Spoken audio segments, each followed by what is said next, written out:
estamos una vez más en nuestro podcast Mentes en Perspectiva. Así es. Recibiendo este 2025, que ya tenemos varios días aquí cumpliendo metas. Porque nosotros hablamos en el último episodio y en los últimos episodios de cómo ser más organizado, de cómo ser más intencional. Motivación, cuando nos autosaboteamos. Exacto.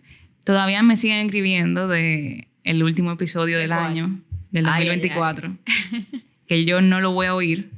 Todavía no lo vas a oír. Yo tampoco lo he oído. ¿Y tú te vas a atrever a oírlo? Tengo que decirlo, ¿eh? ¿Tú te vas a atrever a oírlo? No creo. Señores, por si no saben, en el último episodio del 2024 grabamos un contenido íntimo, muy íntimo. Totalmente. Muy abierto. Muy abierto. Y déjame decirte algo, que también es algo muy íntimo. Recibí críticas. ¿Qué? Sí. ¿Críticas? Sí. Fue hablar ahorita. Recibí críticas. Sí, que cómo uno puede hablar siendo terapeuta y cristiano de la depresión. Wow. O sea, que vamos a tener que grabar un episodio de cómo hay cierto tabú todavía con el tema de depresión, muy espiritualidad, muy etc. interesante. Así que me gustó esa crítica. Yo me decidí quedar callada para grabar un episodio y responderle formalmente. Excelente. Camila, ¿cómo estás? Estoy de acuerdo. Todo bien, muy bien, Mónica. ¿Y cómo te recibió este 2025? Excelente. ¿Estás inspirada? Estoy muy contenta por todo lo que viene. Tú me dijiste hoy, tú viniste puesta este 2025 porque he tenido todas las reuniones del mundo. Señores, bueno, le seguimos deseando un excelente año, lleno de propósito, de intención, de plenitud, no de agendas llenas, sino de intención. Y ahora recuerdo que uno de los primeros episodios que grabamos, no sé si te acuerdas, cuando iniciamos el podcast, fue de vivir con propósito. Y yo creo que el común denominador de cada episodio es vivir a través de nuestro propósito. Así que si ustedes quieren saber cómo hacerlo, busquen esos episodios de Mentes en Perspectiva. Y dentro de todos esos episodios que hemos hablado, la mayoría hemos mencionado una palabrita.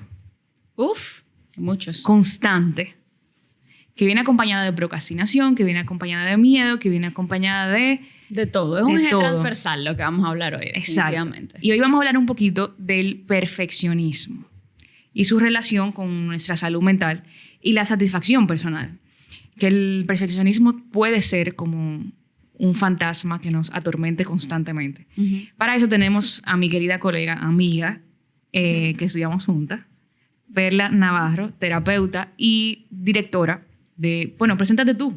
Cuéntanos un poquito de tu centro, de qué haces. Primero, muchísimas gracias por invitarme a este espacio tan chulo, tan informativo y sensible también al mismo tiempo. Me gusta mucho lo que están haciendo y es un placer para mí venir a hablar de este tema hoy. Yo soy psicóloga y soy directora de Altus Salud Mental y Desarrollo, a sus órdenes. Excelente. Pele y yo no nos hagamos juntas con tema de centro y demás. O sea que estamos ahí remando. Una red de apoyo constante. Sí, en este proceso de dirigir.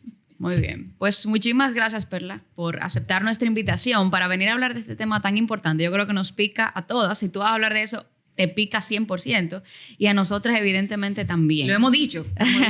Hemos hablado mucho. Sí. Y vamos a hablar un poquito del perfeccionismo, de cómo esto afecta a nuestras vidas, cuáles son las tendencias, los perfiles, cómo manejarlo, cómo dominarlo. Y queremos que nos hables un poquito de qué deberíamos saber sobre el perfeccionismo. ¿Qué es eso? ¿Con qué se come eso? Siempre me gusta decir eso. Bueno, vamos a empezar por lo básico. ¿Qué es el perfeccionismo? El perfeccionismo es un sistema de creencias y comportamientos que se orientan desde una idea central que la persona construyó, la alimentó y a veces ni siquiera se da cuenta de que tiene esa creencia central, que es: si yo soy perfecto o perfecta, si hago todo a la perfección, todo bien, si me veo ante los demás de forma perfecta, entonces evito o minimizo el dolor de la culpa o de la vergüenza o de la crítica, el juicio de los demás. Entonces construimos una vida basada en esa premisa central sin darnos cuenta y nos esforzamos todos los días de nuestra vida por presentarnos de esa manera porque no queremos sufrir el dolor de esas emociones tan difíciles. como son la vergüenza y la culpa. ¿Y cómo se ve el perfeccionismo? O sea, ¿cómo yo puedo identificar un perfil de una persona perfeccionista? Bueno, la mayoría de la gente tiene como la idea de un prototipo de perfeccionista, un estereotipo de esta persona que todo le sale bien, que siempre se presenta muy limpia, pulcra, es muy cuidadosa en su comunicación, todo lo que empieza lo termina, tiene su casa organizada, es una persona estructurada, es una persona que ha logrado ser exitosa en lo que se propone. Y aunque ese es un tipo de perfeccionista, el perfeccionismo realmente no tiene que ver tanto con el resultado, sino con cómo la persona funciona en su día a día. Así que vamos a estar frente a muchas personas que se ven diferentes, que actúan diferente e igual tienen el perfeccionismo introyectado. Una persona perfeccionista bien puede ser ese prototipo que describí, una persona que es muy rígida, muy estructurada, necesita que todos los detalles estén bien cuidados, que todo esté a la perfección. Pero también vamos a ver otros perfeccionistas que se ven de forma totalmente opuesta. Es una persona caótica, desorganizada, que se paraliza, que empieza una cosa y no la termina, que procrastina. Tiene que ser perfecto. Exacto, porque evita tanto el error que entonces se desorganiza, no empieza, se paraliza y igual que el que tiene toda su vida aparentemente en orden y todo muy estructurado, tienen la misma forma de pensar, que es necesito que todo esté perfecto, porque si no las consecuencias son graves para mi estabilidad emocional, para mi identidad, solamente que se manifiestan de dos formas opuestas. Una más orientada a lo logro, y la otra es evito, porque me da demasiado miedo no lograrlo, así que evito. ¿Cómo uno puede lograr, a ver, cómo uno cae? ¿Cuál es la tendencia que nos lleva hacia el perfeccionismo? ¿Cómo yo puedo llegar a desarrollar esa tendencia? Porque hay personas que son perfeccionistas y hay personas que son todo lo contrario, pero es un rasgo que puede ser una fortaleza en un sentido, pero una debilidad en otro. El perfeccionismo siempre tiene sus raíces en el pasado, en nuestra historia, y es una defensa que se construye a partir de una herida en nuestra identidad. Ya sea que la persona creció en un sistema familiar en donde había todo el tiempo críticas muy duras, un alto nivel de exigencia, cometía cualquier error pequeño y eso se magnificaba, o recibía rechazo, se condicionaba el amor por haber cometido ese error, o bien, aunque no creció en ese sistema hostil, se daba cuenta que a su alrededor eso era algo bien valorado. Había que ser perfecto, había que ser una persona coherente, organizada, que todo lo que empieza lo termina, que se preocupa por todos los detalles, que es todo el tiempo responsable. Entonces, bien puede ser porque se reforzó ese rasgo o porque se criticaba tanto que entonces se compensa el dolor de la crítica, desarrollando esta forma muy cautelosa de ser. El niño o la niña empieza a cuidar demasiado cómo se mueve, cómo habla, qué hace, qué no, porque tiene mucho miedo de recibir esa crítica. Ahora, otro camino que también es muy común y yo lo veo mucho en terapia y es parte también como de mi propio camino, es cuando el niño o la niña es realmente muy bien portado, muy bien portada y es talentosa y las cosas le salen bien. Y académicamente, en todas las asignaturas le va muy bien, socialmente le va bien porque tiene su grupo de amigos, si se mete en un deporte le va bien, si se mete en un arte le va bien y se acostumbra a que siempre le va bien.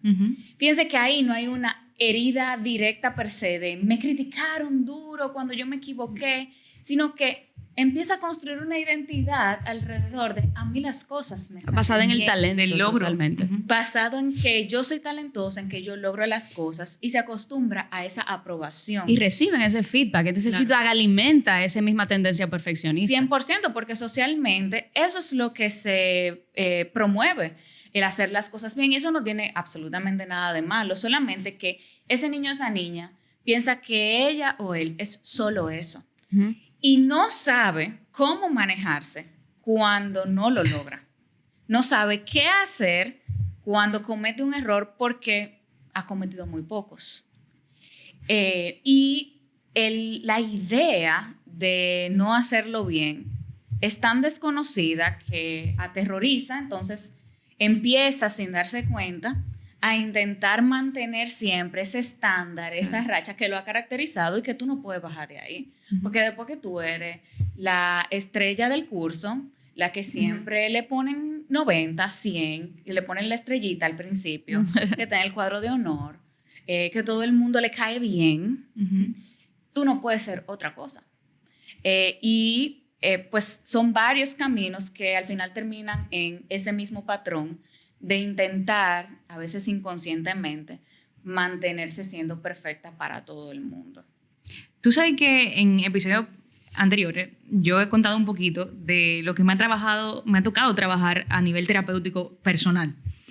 Y te escucho hablando y me conecto demasiado. O sea, en mi caso, mi testimonio ha sido de que yo fui como una niña deseada y bueno, la niña estrella y la más chiquita, mi bebé. Por ejemplo, nosotros recibíamos comentarios como desde el amor, ¿verdad? Pero tú eres perfecta, wow, tú sí haces todo eso bien, mira qué buena en esto. Y cuando yo salgo de la universidad, siempre me perseguía todo lo que tú estás hablando, pero cuando salgo de la universidad, yo decía, yo entro en una crisis existencial de identidad. O sea, yo caí profundo de qué yo voy a hacer con mi vida ahora, porque yo no conocía el fracaso. Wow. Exacto. Entonces, ahí yo entendí, y yo era del tipo que lo he trabajado, por eso me voy a permitir hablar en pasado, porque así quiero creerlo, el tipo de persona del perfeccionismo que no parece perfeccionismo. O sea, tengo mi agenda llena, tengo muchos proyectos, pero yo no puedo con todo esto. Entonces, hoy no voy a hacer nada y me desaparezco. O sea, como que no le voy a responder a nadie, paralizo todos los proyectos. Gracias a Dios, ya por el mismo proceso terapéutico, por mucha oración, he tenido muchas herramientas para ya trabajar con el perfeccionismo. Pero fui testigo y doy testimonio de que desde el amor también uno puede educar hijos desde el perfeccionismo. Que vamos a hablar de eso, es una pregunta que te tengo más adelante. O sea, ¿cómo uno cría desde ahí? O sea, ¿tú entiendes? Es retador, porque imagínate tú ponerte en la posición de que tú ves a tu hijo o tu hija haciendo las cosas bien. Claro. Tú quieres reforzar eso, Claro. y te sientes orgullosa de verlo y te da mucha satisfacción y tú refuerzas eso. Y eso per se no es algo malo. El tema tal vez está en cómo creamos oportunidad para que ese niño o esa niña que, no sé, por su naturaleza, por cómo ha ido creciendo, siempre hace las cosas como tan bien, cómo le damos oportunidades de que explore otras cosas. Cómo creamos oportunidades para el supuesto fracaso, o sea, para intentar algo nuevo, para intentar algo como, en buen dominicano, como tolloso, como algo caótico. Donde él no sea el experto. En donde no hay tanto control, en donde nos podemos divertir y ya, en lugar de siempre reforzar la competencia, el logro. Porque hay muchas personas con esa misma historia. Yo me identifico también y lo he visto con muchas personas que he acompañado. Que es como que tú llevas una trayectoria en donde todo va tan bien y siempre lo logras y siempre el reconocimiento, y de repente cambian de trabajo, por ejemplo, a una empresa nueva, ya después que son adultos y tienen toda la vida en un camino de me va bien, se quedan con sus mentores, entonces crean esa familiaridad. Cuando salen de ahí a otro mundo, en donde tal vez tienen otra posición que no es en la que crecieron, es una crisis de ansiedad, pero de marca mayor.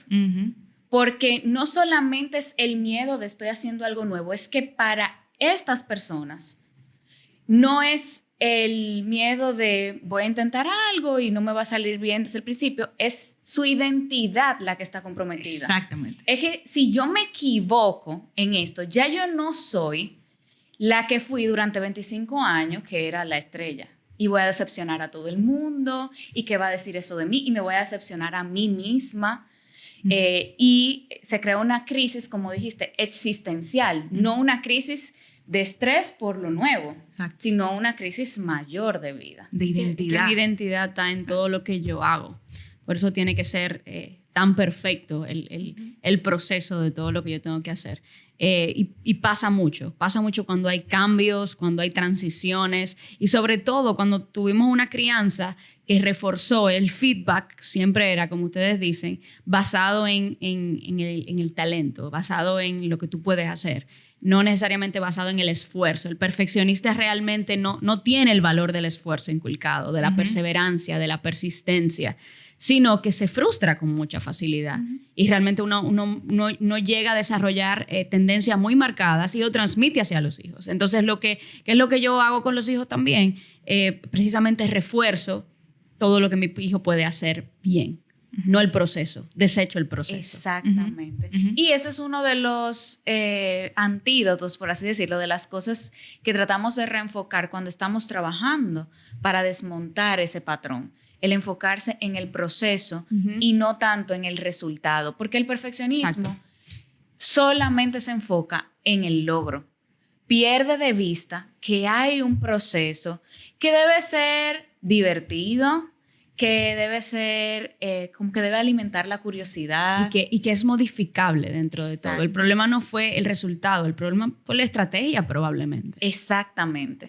Pero como no se refuerza el valorar ese proceso, sino solamente el logro, entonces los procesos realmente son tortuosos para los perfeccionistas. Totalmente. Claro. Es tortuoso. Claro. O sea, hasta que tú no llegas a la meta, todo el proceso es una tortura. Entonces, después que tú llegas a la meta, No es suficiente. no es suficiente. Tú no te lo crees porque en algo se falló en el proceso, naturalmente. Ajá. O hay un siguiente nivel, inmediatamente.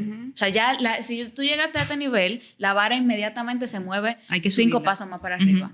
Entonces, se convierte en una tortura. Y ahí, fíjate cómo tú hablas. Y hablas, yo digo, wow, es que vivir desde ahí es vivir en una cárcel.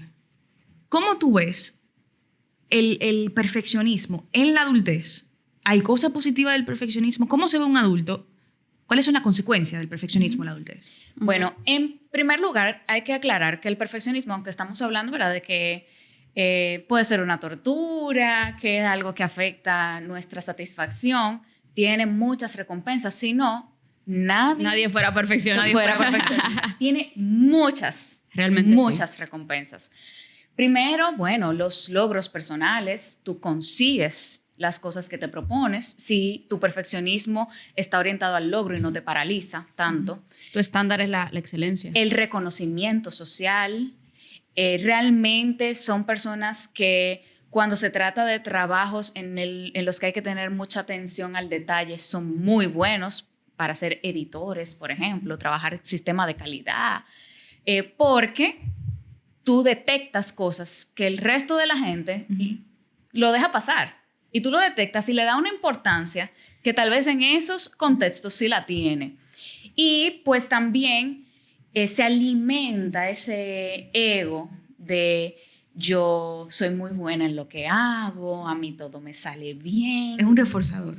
Y se siente muy bien. De hecho, muchos autores lo describen como algo adictivo, porque te genera una satisfacción que tú sigues buscando más. Entonces, en cierto sentido, tiene esas recompensas. Y la gente se pasa mucho tiempo reforzando ese perfeccionismo porque las recompensas generan como toda esa satisfacción. Son reales. Exacto, y se sienten muy bien. Ahora, las consecuencias negativas, el impacto negativo, empieza a presentarse tiempo después. Cuando todo eso que tú consigues igual te deja insatisfecho, igual tú te acuestas en la noche y no te puedes dormir porque tú estás pensando en un error que tú cometiste cuando tenías 12 años, que le dijiste a un muchachito una cosa que hoy en día tú consideras que es terrible, pero tú a los 12 años no sabías eso. Cuando tú te das cuenta que estás agotada de hacer tanto esfuerzo y te empiezas a preguntar si de verdad todo tiene que depender de ti. Cuando necesitas ayuda y no la puedes pedir porque hay algo que te detiene, porque te da vergüenza. Cuando no puedes disfrutar de las cosas que tú ves a los demás hacer, divertirse, y tú empiezas como a sentir cierta envidia de qué chulo, miren, todo el mundo está relajado, y tú te enojas con los demás porque todo el mundo está relajado mientras tú estás estresado. Ahí empiezan a verse esas consecuencias y te enfermas, tanto mental como físicamente. O sea, el perfeccionismo está muy asociado sobre todo a los trastornos de ansiedad, porque es una defensa obsesiva. O sea, es un pensamiento constante, un sobrepensar, que entonces genera síntomas físicos asociados a la ansiedad y se manifiesta en todo el espectro ansioso, desde ataque de pánico hasta ansiedad generalizada, el trastorno obsesivo compulsivo, que aunque ya no es considerado trastorno de ansiedad, igual tiene una raíz ansiosa. Claro. Y también, que hay que tener mucho ojo con eso, está vinculado a abuso de sustancias y otras adicciones.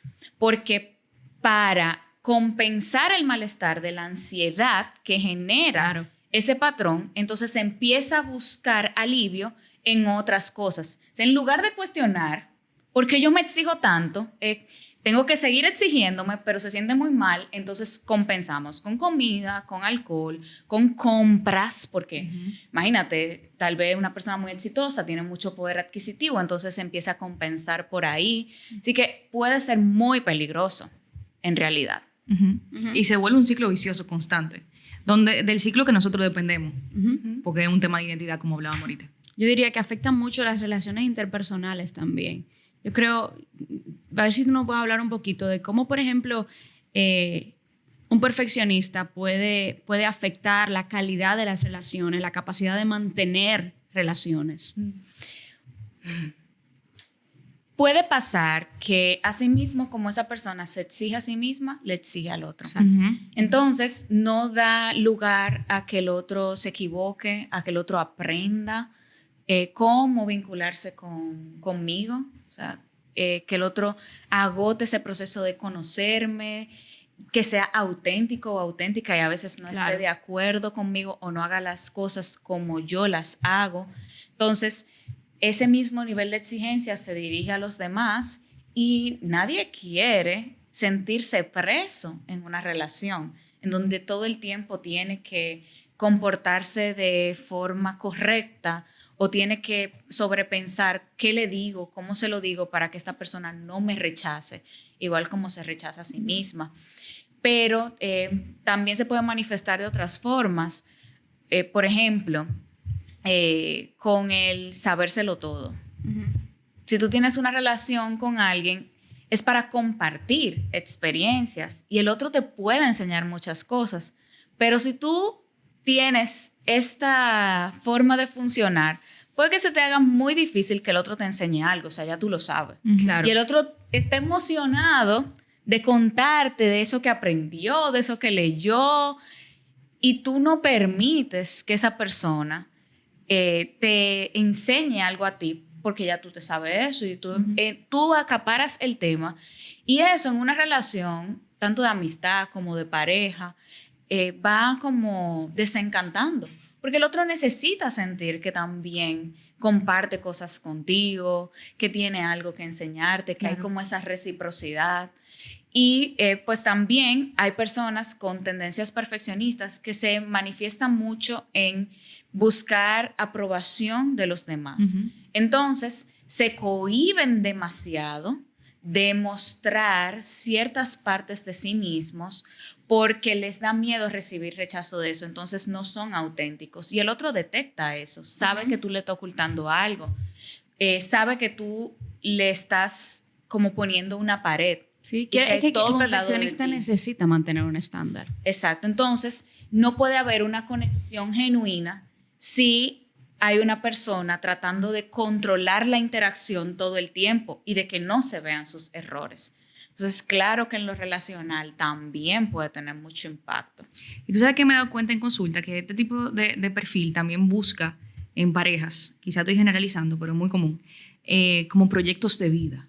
O sea, personas quizá que no llegan al estándar, pero yo tengo que hacer de esto, pasa a nivel inconsciente, como mi proyecto de vida. Entonces comienzo a exigir a esta persona estándares y pasa mucho que cuando ya esta persona sana en proceso terapéutico, se da cuenta que quien tiene al lado no lo eligió desde el amor ni desde el deseo, sino porque era una persona a quien había que rescatar y yo formarlo como yo dije ahorita, como proyecto. Sí, eso puede pasar también, como rodearse de personas que necesitan Exacto. ayuda, orientación, que sí están muy perdidas. Entonces, eso te refuerza porque tú estás aparentemente por encima de todas estas amigas o amigos que siempre tienen como problemas y tú tienes la respuesta para todo.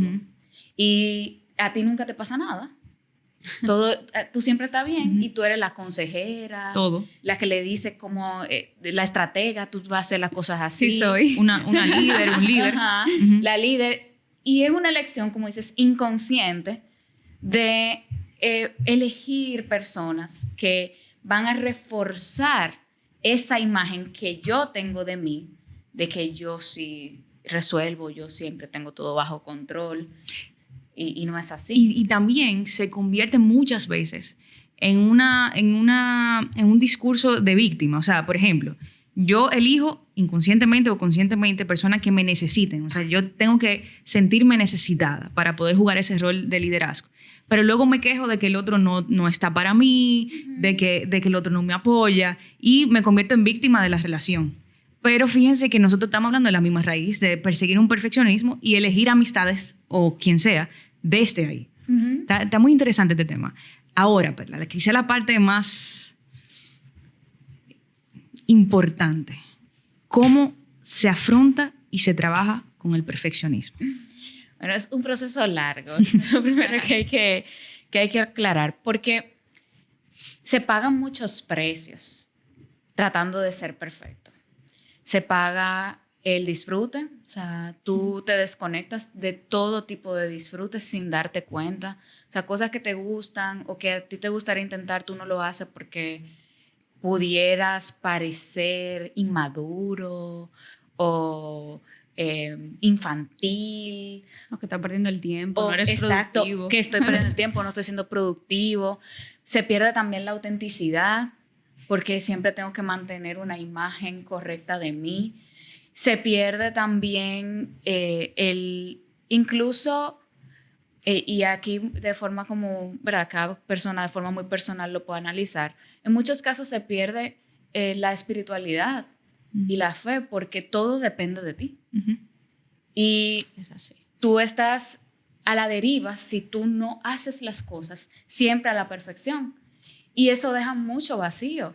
Porque hay cosas que siempre van a estar fuera de tu control. Así es. Y sea cual sea tu convicción, algo necesitas tú de lo cual agarrarte y sostenerte cuando las cosas no dependen de ti.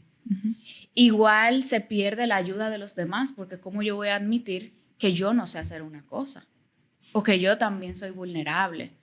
Y recuperar todo eso es un acto constante de vulnerabilidad, de admitirme primero a mí que yo no me la sé toda, que yo no puedo con todo, que yo no soy la más inteligente, que yo también necesito, y luego frente a los demás. Y aunque al principio da muchísimo miedo, cuando uno lo hace se sorprende de que lo que recibe es muchísimo amor. Claro. Porque el otro finalmente te ve y dice, claro que sí. Y toda esa idea que tal vez se construyó desde una herida, pensando que siempre se iba a repetir el rechazo cuando tú te mostraras vulnerable, empieza a desmontarse porque el otro no va a repetir lo que te pasó en el pasado necesariamente. El otro puede comprender y te puede ayudar y te puede aceptar.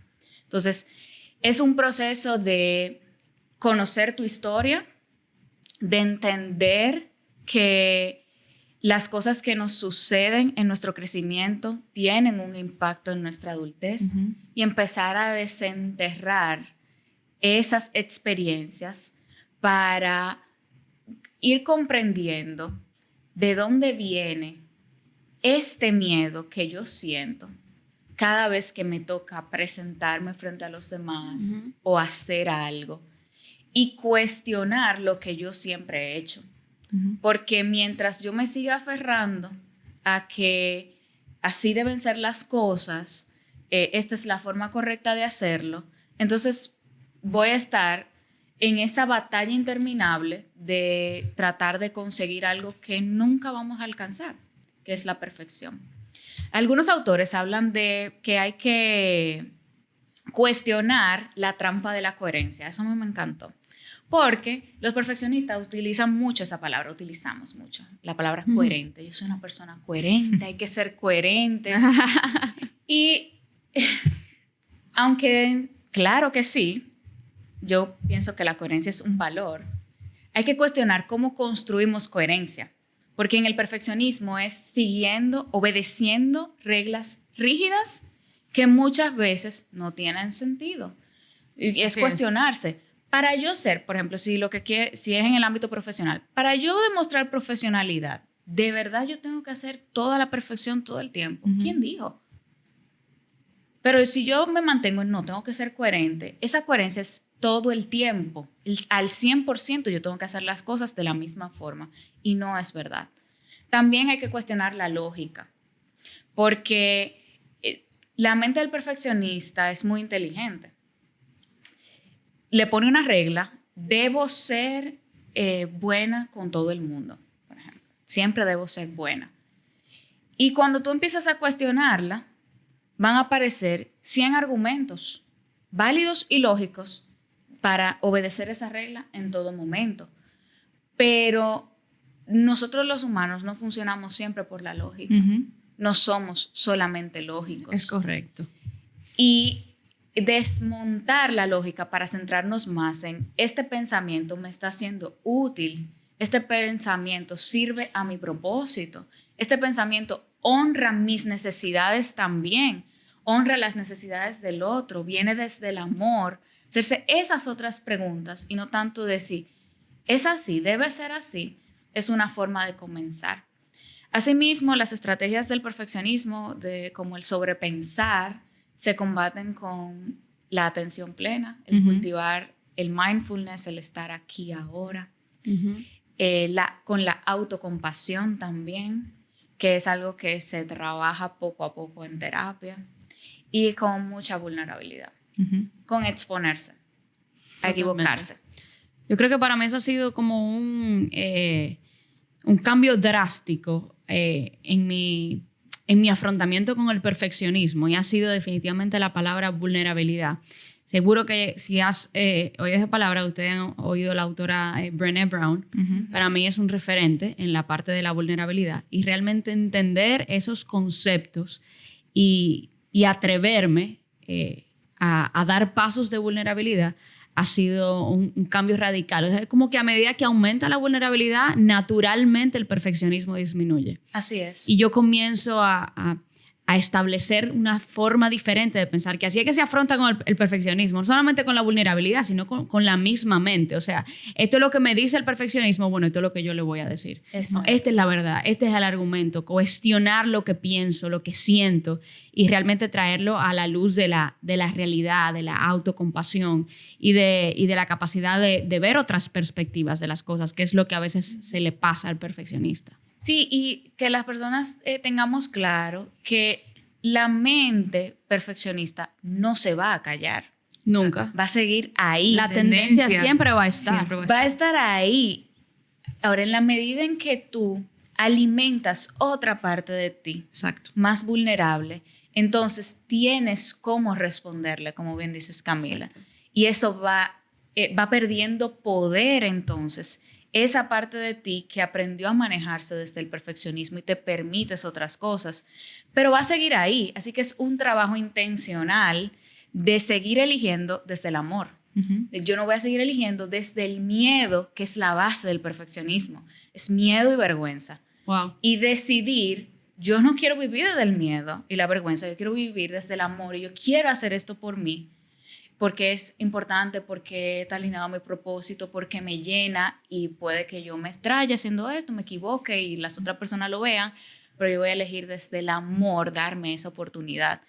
Entonces es un trabajo constante de diálogo interno, de permitirme oportunidades que el perfeccionismo me ha robado mucho tiempo. Permitirme heridas, permitirme errores. Errores. Y si bien es cierto que hay, y tú nos diste varias herramientas, que podemos encontrar herramientas en libros y demás, a mí me parece que lo ideal es hacer un proceso terapéutico, porque estamos hablando de temas de identidad. Sí. Y bueno, a través de los libros es un poquito difícil. Los libros son tal vez pueden ser la puerta de entrada Exacto. a tú reconocerte en el testimonio de otra persona. Que, por ejemplo, me ha pasado mucho en mi proceso terapéutico. Brené Brown para mí fue un despertar. Uh-huh. Así fue para mí. Igual otras autoras grandísimas como Glennon Doyle, Elizabeth Gilbert, son un despertar de yo ver sus palabras y decir, pero eso soy yo. Uh-huh. Pero yo pienso así también. Pero para desmontar esto, hay demasiado punto ciego. Uno no lo puede hacer solo. Exactamente. Demasiado. Y mientras más perfeccionista tú eres, más punto ciego hay, porque es que tu mente te tiende las trampas para quedarte en lo mismo, con la lógica y la coherencia.